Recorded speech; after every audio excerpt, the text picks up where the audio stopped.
नमस्कार, स्वागत है आपका के न्यूज में। मैं हूं आपके साथ यश। तो आइए देखते हैं देश विदेश की मुख्य समाचार। उससे पहले एक नजर आज के हेडलाइंस पर। प्रधानमंत्री नरेंद्र मोदी आज पाटीदार समुदाय को और बताएंगे 13 मंजिल परिसर का वर्चुअल उद्घाटन भी करेंगे। प्रधानमंत्री नरेंद्र मोदी ने देश में कोरोना के हालात और वैक्सीनेशन को लेकर शुक्रवार को हाई लेवल मीटिंग की एक योजना भी बनाई। कोरोना के खतरे को देखते हुए पंजाब सरकार ने सरकारी कर्मचारियों को लेकर बड़ा फैसला किया है।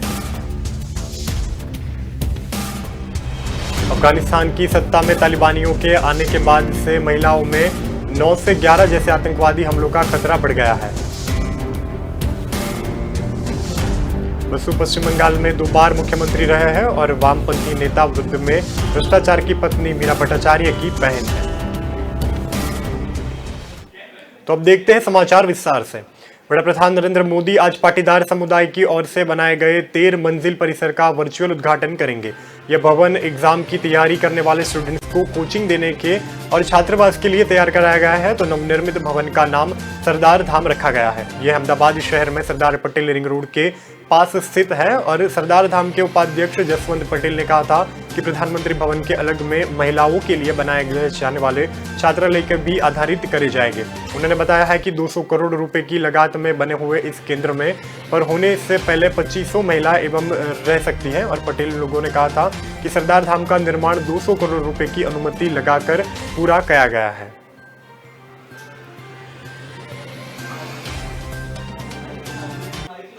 प्रधानमंत्री नरेंद्र मोदी ने देश में कोरोना के हालात और वैक्सीनेशन को लेकर शुक्रवार को हाई लेवल मीटिंग की एक योजना बनाई थी। तो मीटिंग में प्रधानमंत्री ने कोरोना की तीसरी लहर के खतरे को देखते हुए देश भर में वैक्सीनेशन के सप्लाई को तेजी से बढ़ाने का निर्देश दिया है।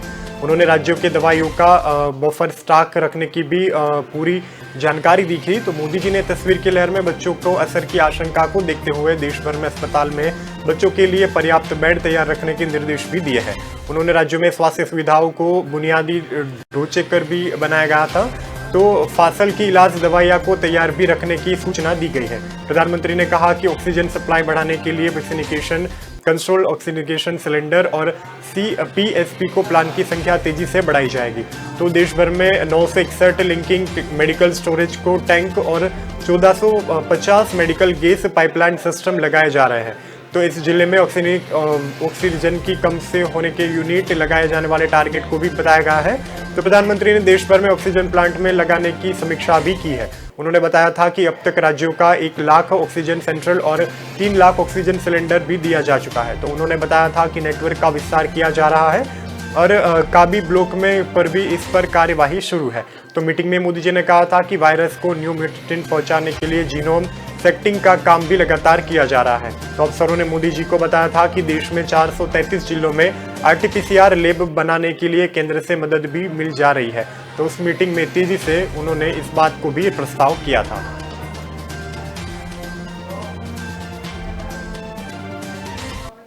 कोरोना के खतरे को देखकर हुए पंजाब सरकार में सरकारी कर्मचारियों को लेकर बड़ा फैसला लिया गया है। तो शुक्रवार को कोविड मिक्यूटी में सीएम कैप्टन अमरिंदर सिंह ने कहा था कि जिस कर्मचारी को कोरोना वैक्सीन नहीं दी है उसको डोज भी नहीं मिला जा सकता, उसे जबरदस्ती छुट्टी पर भेजा जाएगा और इसलिए 15 सितंबर तक डेडलाइन तय भी की जाएगी। तो इस आदेश के सिर्फ अन्य कर्मचारी की छूट मिल जा सकती है। तो स्वास्थ्य कारणों को वैक्सीन भी नहीं दी जा सकती है। तो कैप्टन अमरिंदर सिंह ने कहा था कि यह कदम पंजाब के लोगों को कोरोना से बचाने के लिए उठाया गया है ताकि जिन लोगों को वैक्सीन लगवा ली है उन्हें टीका के लगातार जीजन को वाले की कीमत ना चुकानी पड़े। उन्होंने कहा था कि हालांकि उन्होंने इस मीटिंग को नॉन टीचिंग स्टाफ में ड्यूटी ऑयल करने की इजाजत भी दी थी। तो उन्होंने कम से कम 4 हफ्ते में एक वैक्सीनेशन और डोज लेने की, हालांकि उन्होंने कोविड टेस्ट की वीकली RT-PCR नेगेटिव रिपोर्ट दोनों भी होगी। तो जिन्होंने कहा था कि कोई इस बीमारियों को लेकर कोविड की दोनों डोज ले चुके होंगे उन्हें सिर्फ एक ही बार रिपोर्ट देनी होगी। उसके बाद उन्होंने आगे बताया था कि उसके अलावा कैप्टन पंजाब इसी महीने में आंगनवाड़ी सेंटर खोलेगी और इसलिए सामाजिक सुरक्षा विभाग को इजाजत भी देनी पड़ेगी। उसने कहा था कि लिए स्टाफ वैक्सीनेशन लेनी होगी और अनिवार्य है कि पंजाब आंगनवाड़ी सेंटर खोलने वाला पूरा देश में पहला राज्य होगा। तो पंजाब सरकार ने कोविड से जुड़ी बंशियों को 30 दिसंबर तक बढ़ा दी गई है। तो फेस्टिनेशन सीजन में सभी तरह की से भीड़ उठाकर भी उन्होंने कहा था कि 3000 कर भी दी जाएगी। उन्होंने राजनीतिक रैलियों को कार्यक्रम को भी शामिल किया गया है और इस मास्क को लेकर सोशल डिस्टेंस रखना अनिवार्य होगा। वहीं इस कार्यक्रम को स्टाफ को कोविड वैक्सीन की दोनों डोज भी लगानी अनिवार्य है।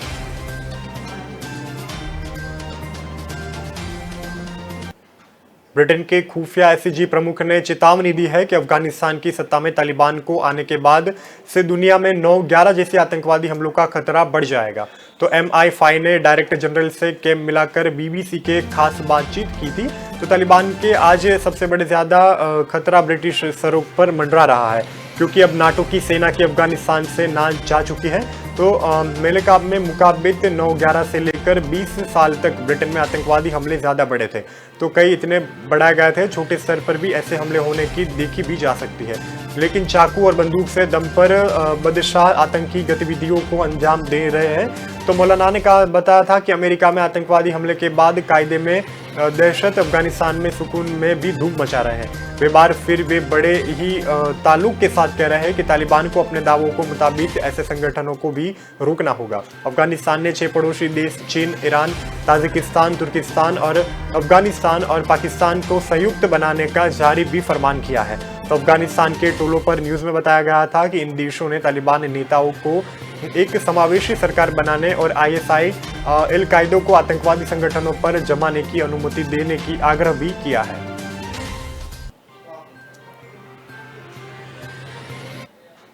कराटे ट्रेडर अंग्रेजी वायर लॉ में PhD लेकिन फुटपाथ पर जिंदगी काटने को मजबूर किया है। ये कहानी है हेरा बसु की। और हरा बसु पश्चिम बंगाल में 2 बार मुख्यमंत्री रहे और वामपंथी नेता बुद्धदेव भट्टाचार्य की पत्नी मीरा भट्टाचार्य की बहन है। भट्टाचार्य पश्चिम बंगाल में लेफ्टिनेंट फ्रंट की 34 साल की सरकार में आखिरी 10 साल से मुख्यमंत्री रह चुके हैं और बराब हुई पिछले साल में ही फुटपाथ पर गुजर बसर कर सो रही है और मानसिक रूप से बीमार भी बताई जा रही है। तो सोशल मीडिया में खबर वायरल होने के बाद भी प्रशासन उन्हें बेहतर इलाज के लिए कोलकाता के एक अस्पताल में ले गया था। तो बुद्धदेव भट्टाचार्य के परिवार के साथ संबंधों पर भी रख सकती है और उन्होंने कहा था कि बहुत ही परेशानी हो रही है, मुझे इनको फायदा नहीं हो रहा है और VI के साथ नहीं बैठना चाहती हूँ। इन लोगों को हमारे पारिवारिक रिश्ते के बारे में पता नहीं है और हरा बुद्धदेव भट्टाचार्य की कई सभाओं में भी देखे गए थे। तो स्थानीय लोगों का कहना है कि फुटपाथ पर रहने वाले बाजबूद का हरा भरा परिवार भी एक दिन हुआ करता था। तो चाय तक अपने पैसे खरीद कर पीती है और अपने पैसों से वही दुकानदारों को बिरयाना भी बिल भर देती है। तो इस होटल में रोजाना खुद के लिए दाल भात सब्जी बनाकर भी चली जाती है और कोई खाना देता है तो लेने से इनकार भी कर देती है। तो हरा का अपना बैंक अकाउंट भी है और जिसमें समय समय पर अपनी ज़रूरियात के हिसाब से रुपये भी निकाल करती है।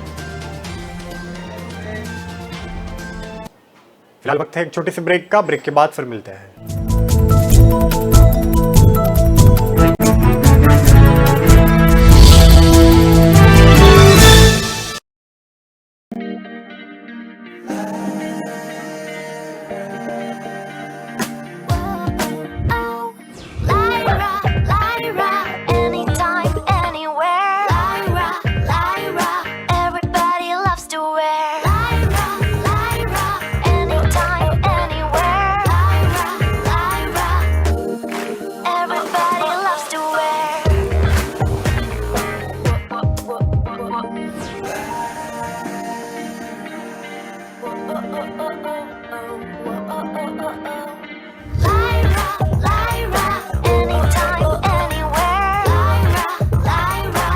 My life, my Lyra.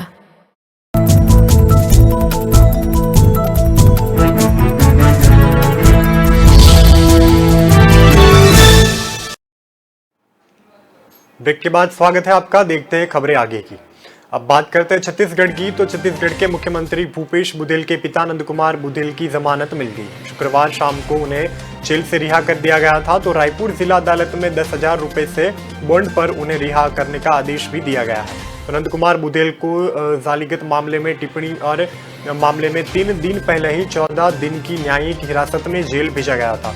तब उन्होंने जमानत से लेकर इंतजार करते हुए जेल में जाना कबूल किया था। तो लखनऊ के पिछले महीने ही एक कार्यक्रम के दौरान नंद कुमार बघेल ने कहा था कि जब वोट हमारा राज तुम्हारा नहीं चलेगा, हम ये आंदोलन करेंगे और ब्राह्मणों का गंगा से बोल्ग भेजेंगे, क्योंकि वे विदेश में ही रहने के लिए योग्य है। तो जिस तरह से अंग्रेज आए थे और चले गए हैं, उसी तरीके से ये ब्राह्मण या तो सुधर जाएंगे या फिर गंगा से बोल कर जाने की तैयारी करें। तो सर्व ब्राह्मण समाज की शिकायत पर मुख्यमंत्री भूपेश बघेल के पिता नंद कुमार बघेल को खिलाफ रायपुर के डीडी नगर थाने में केस दर्ज किया गया था। तो नंद कुमार पर सामाजिक द्वेष पैदा करने का आरोप भी लगाया गया था। तो उनके खिलाफ आईपीसी धारा 505 समुदाय के बीच शत्रुता, घृणा व वैमनस्य की भावना को पैदा करने के लिए धारा 153 वे तहत सामाजिक तनाव बढ़ाने का भी आरोप लगाया गया था। तो करीब 3 दिन पहले नंद कुमार बघेल ने बताया था कि नाराज ब्राह्मण समाज ने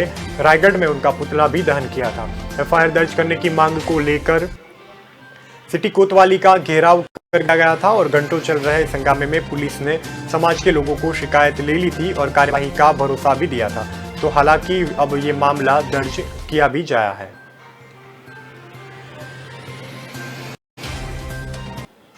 कांग्रेस नेता राहुल गांधी को 2 दिन से जम्मू दौरे पर चले हैं। तो दौरे में आखिरी दिन शुक्रवार को उन्होंने कहा था कि माता वैष्णो देवी का मंदिर मुझे मेरे घर जैसा लगता है। मेरे परिवार का जम्मू कश्मीर से पुराना नाता है, तो मैं भी एक कश्मीरी पंडित हूँ। राहुल ने गुरुवार को माता वैष्णो देवी के दर्शन किए थे। वे 14 किलोमीटर पैदल चलकर मंदिर पहुंचे थे। तो जम्मू कश्मीर के बाद वे लद्दाख भी गए थे और लद्दाख में राहुल गांधी ने कहा था कि कल मैं मंदिर गया था और वहां मैंने माता वैष्णो देवी के दर्शन किए थे। तो दुर्गा जी, लक्ष्मी जी और सरस्वती के दुर्गा स्वरूप के मैंने दर्शन किए थे और उसका अर्थ यह है कि वह शक्ति जो रक्षा करती है। देवी लक्ष्मी किसी लक्ष्य को हासिल करने के लिए शक्ति का प्रतीक है और देवी सरस्वती ज्ञान की शक्ति है। जब देश में ये 3 शक्तियां होती है तो राष्ट्र समृद्ध ही होता है।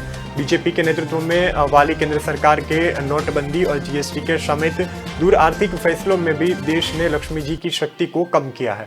राहुल गांधी ने बताया था कि कश्मीरी पंडितों का एक प्रतिनिधित्व मंडल मुझे से मिला। उन्होंने बताया था कि कांग्रेस ने उनके लिए कई योजनाएं भी लागू की थी, लेकिन बीजेपी ने ही कुछ नहीं किया है और मैं अपने कश्मीरी पंडित भाइयों से वादा करता हूं कि मैं उनके लिए कुछ करूंगा। मेरे लिए जम्मू कश्मीर की 1 लाख से भी कई ज़्यादा जगह अपने दिल में है। तो जम्मू के त्रिकुटा में पार्टी पदाधिकारियों के सम्मिलित राहुल गांधी ने कहा था कि आप सभी के बीच मौजूद प्यार, भाईचारा और भावना को भाजपा और आरएसएस बर्बाद नहीं करेगा। वे जम्मू कश्मीर की मिलीजुली संस्कृति को तोड़ने की कोशिश कर रहे हैं, पर यह आप भी कमजोर नहीं पड़ेंगे। आप खुद भी देख सकते हैं कि यहाँ की अर्थव्यवस्था, पर्यटन, व्यापार बुरी तरह से प्रभावित हो चुके हैं।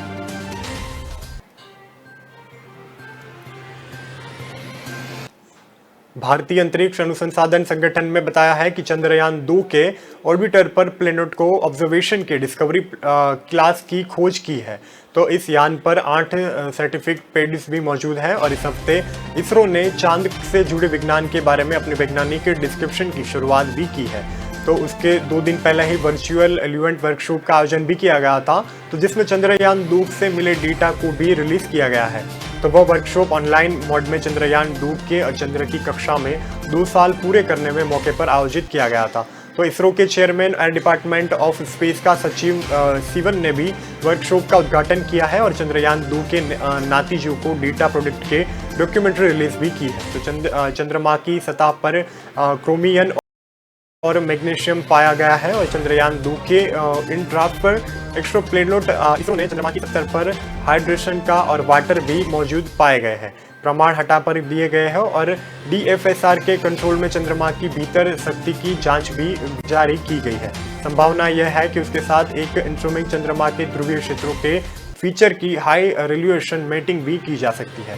तो की सिवन ने बताया था कि चंद्रयान 2 के जम्बुएश में फाटी डिलक्रिप्शन वैज्ञानिक तिनेजी निकाकर भी जा सकती है। तो उन्होंने जर्मन के पब्लिश कराया गया था कि इंटरनेट मीटिंग में पेश किया गया वाला चंद्रयान 2 100 साल की दूरी पर चंद्रमा की तस्वीर ली गई है। तो चंद्रमा पर पहाड़ों की ज्वालामुखी की आकृतियां भी पहुंची है।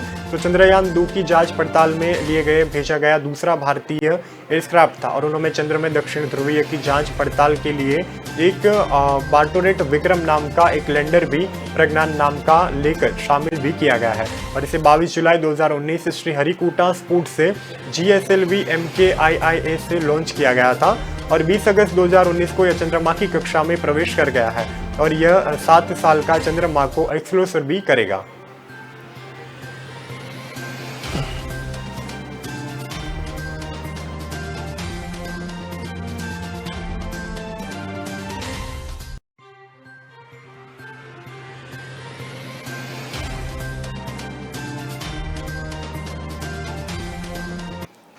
अब बात करते हैं राजस्थान की। तो राजस्थान में अब हल्दी में बुलेट ट्रेन की शुरुआत होने वाली है।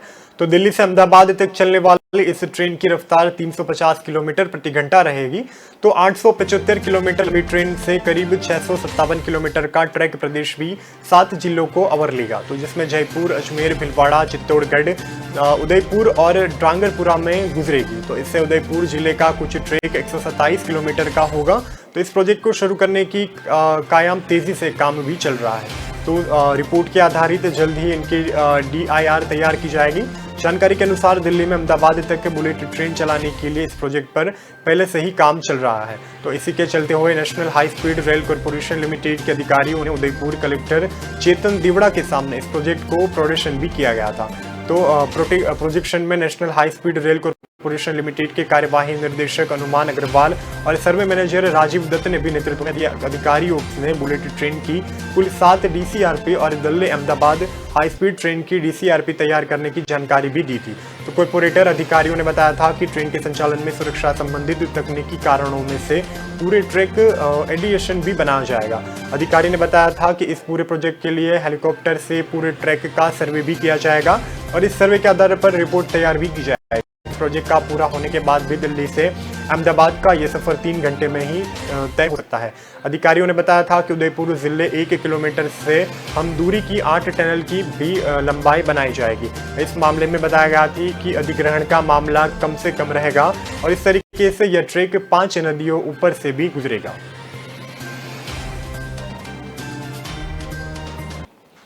इंदौर के चंदन नगर में 2500 रुपए की किस्त में लिए गए 3 लोगों ने 12वीं 2 छात्र का अपहरण किया गया था और आवास के फाटने के बाद भी नौकरी के पहले रिकवरी को निकालने के 3 लोग एक्टिवा सहित 2 छात्रों को किडनैप कर गाड़ी सहित ले गए थे। लेकिन दोनों छात्र चलती गाड़ी से कूद गए थे और भाग निकले थे। बाद में खुलासा हुआ था कि गाड़ी जब्त की रही है और इस कंपनी का कोई बताया भी नहीं जा रहा है। तो वह इन्फेक्टेंट बैंक के फाइनेंशियल में तीनों आरोपियों को खिलाफ अपहरण का केस भी दर्ज किया गया है।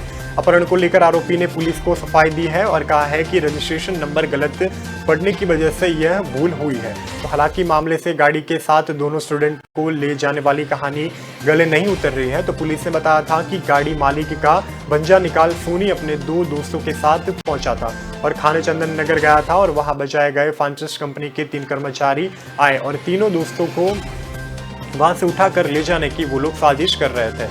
तो जाबिज आरोपी निकल चुका था और गाड़ी पर बैठकर वे गए और हालांकि चंदन नगर में स्पीड ब्रेकर पर गाड़ी से स्लो होती दिखाई और दोनों ने भागने में सफलता मिली थी।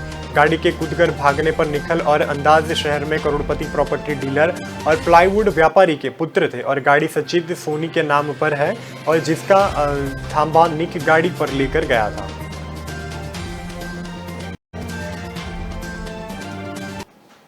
तो फिलहाल वक्त एक छोटे से ब्रेक का, ब्रेक के बाद मिलते हैं।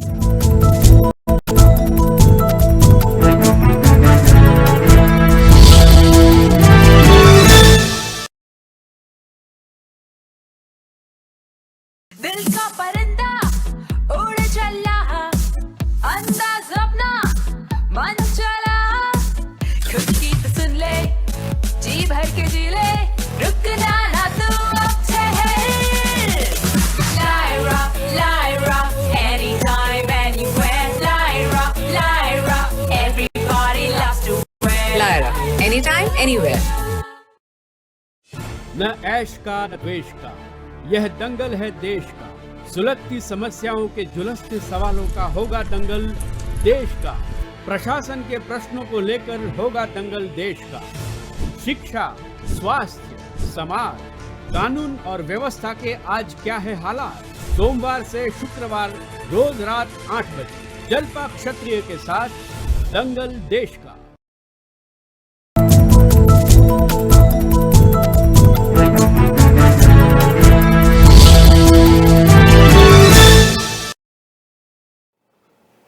ब्रेक के बाद आपका स्वागत है। देखते समाचार आगे के।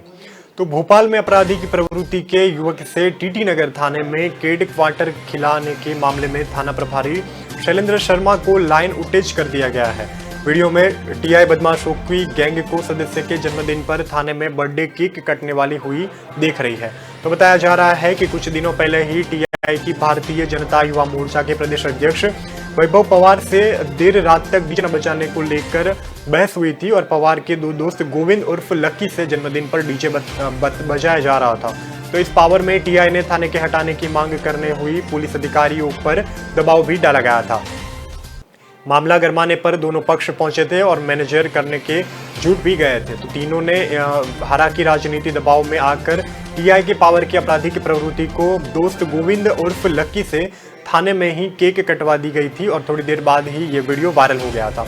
तो थाना प्रभारी शर्मा का कहना है कि पवार को 2 दिन पहले ही इस बहस को खत्म करने के लिए खुद ही केक लेकर गया था और इसलिए उन्होंने केक काटने की सहमति भी दी थी। तो पवार के साथियों ने अधिकारी रिकॉर्ड की जानकारी उन्होंने नहीं दी थी और पुलिस अधिकारियों का मानना है कि पवार के साथ ऐसे युवक भी थाने में था और वो जो अपराधी प्रवृत्ति करता है।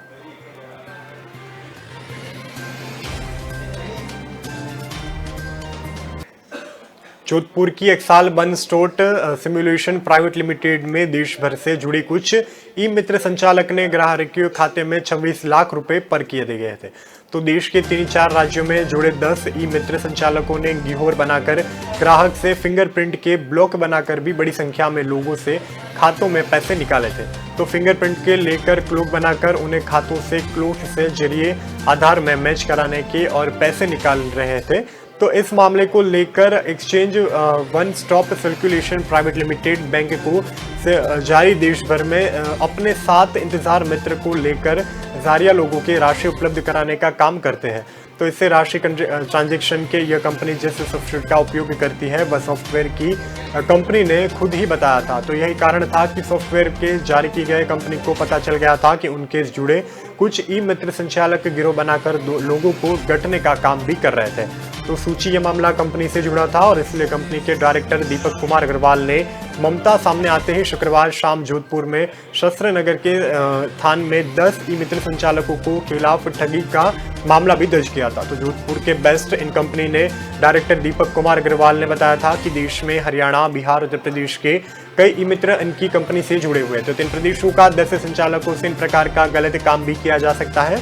तो दीपक ने बताया था कि कंपनी को कई साल लोगों ने इंफ्रास्ट्रक्चर के काम से जुड़ी थी। तो इसमें बताया था कि ये किसी 20 फुट्स पर बिताई गई थी और इसी मॉनिटरिंग को यह सामने अग्रवाल ने बताया था कि जिन अधिकारियों से ये बात कर रहे थे उसने राशि निकाली थी। तो सत्तावार बैंकों पर भी कार्यवाही हाथ की गई है। तो कई रकम दे दी गई है और उनके सत्ताधीश में खाते में वह रकम जमा भी कर दी गई है।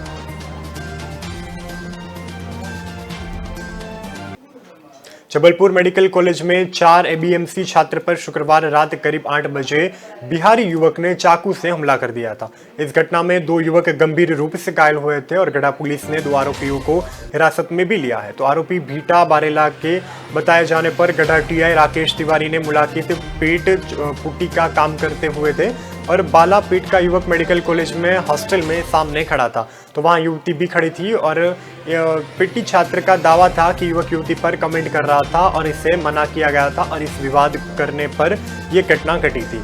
तो इसके पीएम छात्र गणेश की प्रतिमा लेने के लिए निकल गया था और आरोप में बीटा निवासी युवक पर 7-8 दोस्तों पर बुलाया गया था और रात करीब 8 बजे एमबीसी छात्र में गणेश प्रतिमा लेकर डांस करते हुए होटल में भी गए थे। तो उधर भीड़ निवास युवक दोस्तों पर संघ होटल के सामने ही बड़ा इंतजार कर रहा था और जैसे ही एमबीबीएस के छात्र वहां पर पहुंचे थे कि सभी को मिलकर चाकू से हमला कर दिया गया था। हमले में एबीएमसी छात्र पर हरपाल चौधरी, प्रकाश जहांगीर, उन्वेद प्रताप और मुकेश छावड़ा मुलहाल को लेकर चारों के पीठ पर घाव के निशान भी देखे गए थे और भारी चोट लगने के बाद भी एपीएमसी के छात्र ऑपरेशन करने के पड़े थे और युवती के साथ कमेंट किसने की थी यह पुलिस में पहले ही भी जांच की गई है।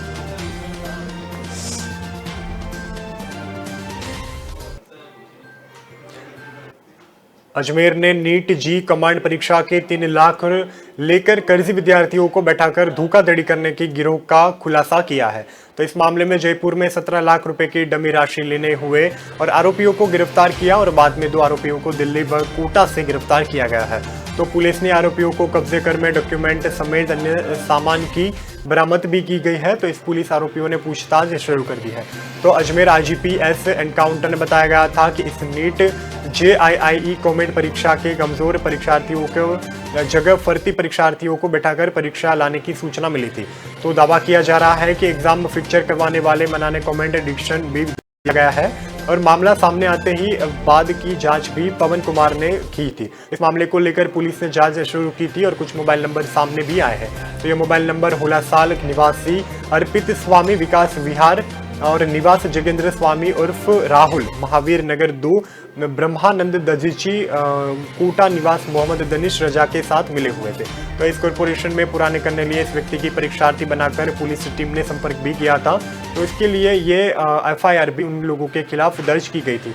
परीक्षा में बैठने का दिमाग दिलाने वाले की बात भी की जा रही है।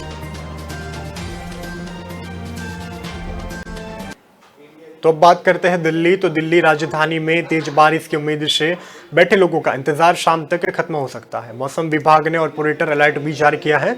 संभावना है कि शाम तक तेज बारिश के आर पार। वैसे भी दिल्ली में NCR में रुक रुक कर बूंदबांदी और बरसात का सीजन भी चल रहा है। तो मौसम विभाग के अनुसार अगले कुछ घंटों के दौरान NCR मेरठ मोदीनगर हापुड़ आसपास के विविध क्षेत्रों में 2 से 40 किलोमीटर प्रति घंटा मध्यम से भारी बारिश के साथ एवं चल भी रही है। तो मौसम विभाग ने शुक्रवार के लिए बारिश की संभावना बताई गई थी, लेकिन उससे विपरीत सुबह सूरज ने तेवर भी बदले थे। तो दोपहर में कुछ देर के बाद भी बादलों ने डेरा भी डाला था, परंतु बारिश नहीं हुई थी। हालांकि शाम के समय नई दिल्ली में सतत पूर्व उत्तर पूर्व दिल्ली और कुछ इलाकों में उनकी बारिश हो रिकॉर्ड भी रविवार को भी बारिश का सिलसिला जारी था।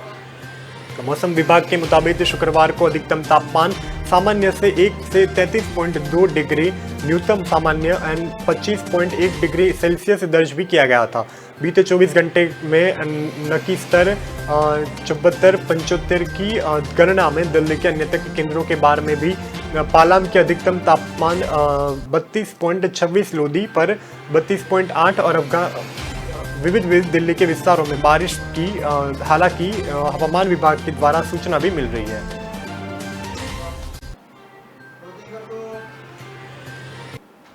देश विदेश की खबरों में हाल इतना ही और खबरें जानने के लिए देखते रहे की न्यूज़। नमस्कार।